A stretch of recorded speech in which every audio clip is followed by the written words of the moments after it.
In Decimals 1, we visited Port Talbot and saw Pamela Morgan as she revised the first decimal place and taught hundredths and thousandths. She had some expert observers for her group work, so what did they and the pupils take from the lesson?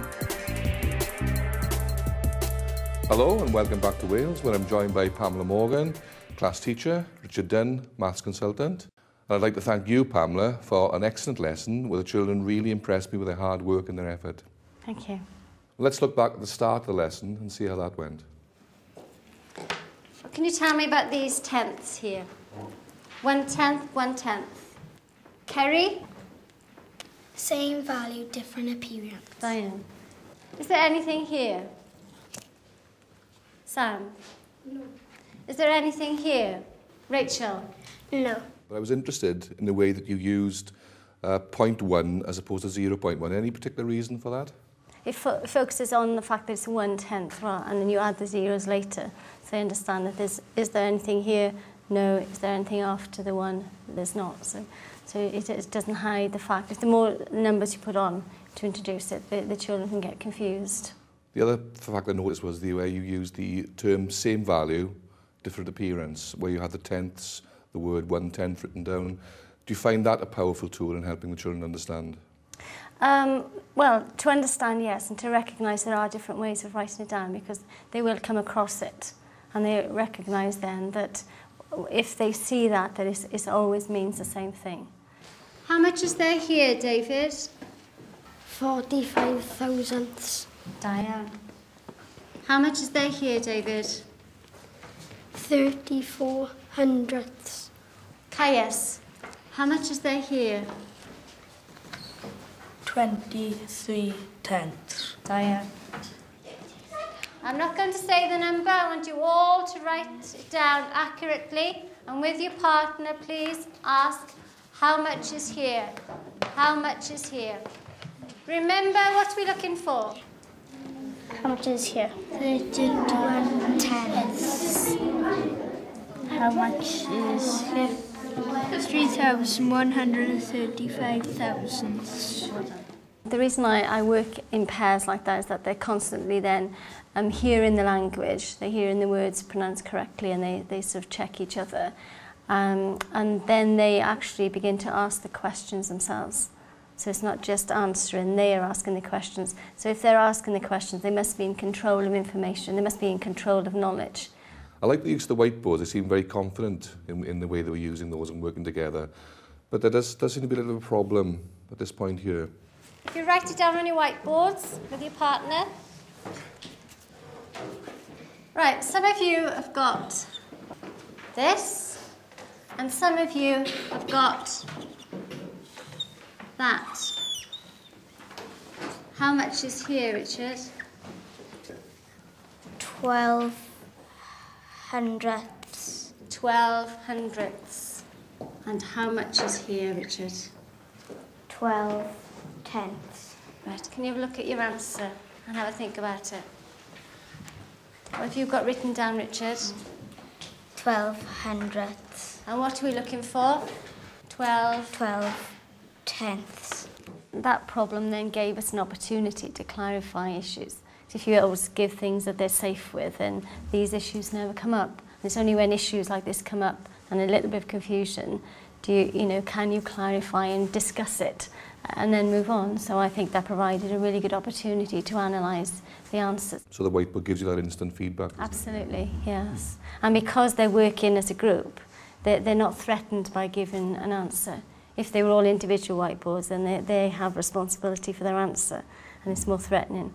But as a group, after discussing it, they sort of take collective responsibility, so they don't feel so threatened with it. The opportunity you had here of asking the child, how much is there here, how much is there here, and seeing this is actually 12 hundredths, meant that that problem was resolved with the use of the language, which has been set up as part of the learning system. Yeah, and I didn't correct him. I said, right, now go back and look at your whiteboards and read it yourselves, and then come back with the answer. So you have a consensus of opinion then. Given the autonomy of Welsh schools, we travelled just a couple of miles to see the same curriculum material being taught quite differently. Traditionally, I've used my counting stick or my magic stick, I tend to call it, for a long time, for all sorts of different types of things. But if I'm teaching decimals, I would automatically say that this is 0, this end, and that would be 1, that end. So it's split up into divisions of 10, so automatically we could just say 0.1, 0.2, 0.3, etc., etc. I would then go on to use a blank number line, where I would draw it on the board, but then they could actually see when they divided into quarters, then the half, then the 3/4, and they should be able to see then that it's between 0.2 and 0.3, so they would be able to do it as 0.25. I would show the children a blank 100 square or 100 grid. We would then talk about how many rows there are, how many columns, and then we'd establish that there are 100 small squares in the larger square. I would then ask the children if 1 square is worth 1 penny, how much the whole square would be. And then again, hopefully the children would arrive at either £1 or 100 pennies. I'd further develop that. To write it in pennies, we'd write it as 1 pence here. Although they may look different, they actually got the same value. So then what would be the value of 2 squares? And again, depending on the ability of the children, we would then move on quickly then with 2 pence. And again, if we wanted to write it in pounds, it would be 0.02. I mean, that was very good. I mean, people here using a number of well-established methods which appear in texts, but we meet 16-year-old school leavers who are quite capable of doing that and getting the right answer, and yet asked immediately afterwards to deal with that in metres, and that in metres claim not to be able to do that, when in fact they've just done that. Because when we teach with money, the students locate the idea of decimals far too closely with money. I just said this morning my children would do a measure, and they independently made the link between the decimal and a millimetre being 1,000th of a metre, and also then a millimetre being 1/10th of a centimetre. So they wouldn't have done that if I had taught decimal through money, because that's where their knowledge would have been located. But by doing it this way, they have the knowledge and then they have the confidence. And by thinking and being so confident with the decimal, they made the link themselves with a completely different lesson. Relating decimals to knowledge Year 4-5 children will have already from fractions is another useful experiential link, one they've exploited in the next suburb. Having had the problem of decimals relating a half and a quarter and an eighth back into decimals, we've got over the problem by using an on-screen calculator. If a quarter is 1 shared by 4 equal parts, what is an eighth? And hopefully they'd be able to tell us that it's 1 shared by 8 equal parts.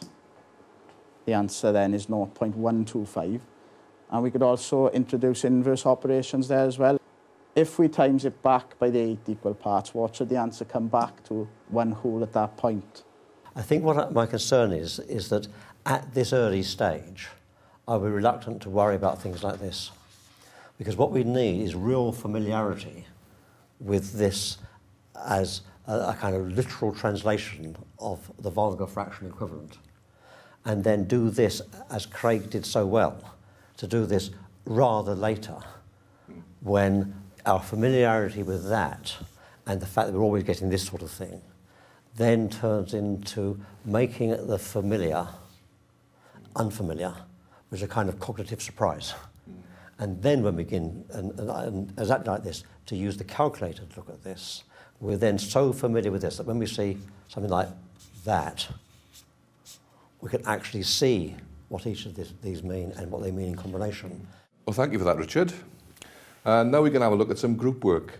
And I thank you, Pamela, for making us work just as hard as the children in this one. 6 tenths and 3 tenths and 1 tenth equals 10 tenths. So we have to put the 6 and 5 and the 1 equals 12.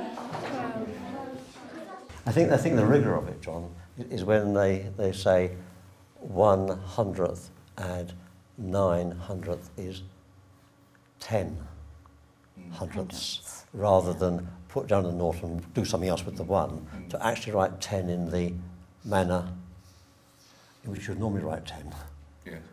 with the proviso that it's like that, but it's still 10 hundredths. They were quite competent in the way that they actually read out the final computation. So they did say 12 point, no tenths, no hundredths, 8 thousandths. So they really did grasp that element of it, which was pleasing to see. Yeah, I think what you brought up there is an issue of the way they were working in groups. Because if that had been in a book and the answer would have been correct, you'd have just given it a tick. You'd have assumed that they had an understanding, or really understood the fact that they had then become 1/10. So by working as a group and hearing them discussing it, you're more aware of their level of understanding and where to take them, where the issues are, and where to take them on the next step. Yes, your mentors were extraordinary in the vision they required. Yes, absolutely. And as the other children become more confident, the roles will change in the groups. It's not 5 thousandths, take away 2 thousandths. 2 thousandths, take away 5 thousandths. We've done it before. With whole numbers. Can you remember what to do? Yeah, it's funny counting, isn't it? Yeah. It's called funny counting. 2 thousandths take away 5 thousandths. Oh, you can't do that. And then there's a little pause, and then somebody said, funny counting. And they then were able to go like that. Say 12 thousandths take away 5 thousandths is 7 thousandths. 5 hundredths take away 2 hundredths is 3 hundredths. 3 tenths take away 1 tenth is 2 tenths.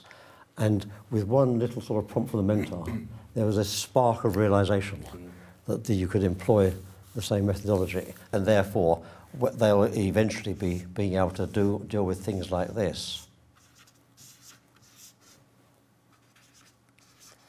in a very rigorous way, knowing exactly what they're doing at every stage. It's giving them real understanding so that they can use the knowledge. So it's not about, often as the case may be, it's been where children may have been told in the past, ignore the decimal point, and then you apply it afterwards. So you work that out as a normal whole number digits. You empower them and you give them the knowledge and the understanding, and then they can use that and apply it. And they learn so much from each other. When they're discussing, they're constantly listening, they're constantly hearing, they're constantly asking questions of others, which you don't often have. And that gives them the confidence then and reinforces their own understanding. Yes. Right, well thank you Pamela for inviting us into your lesson today, and thank you Richard for your advice and your support. We hope you enjoyed the lesson. Goodbye.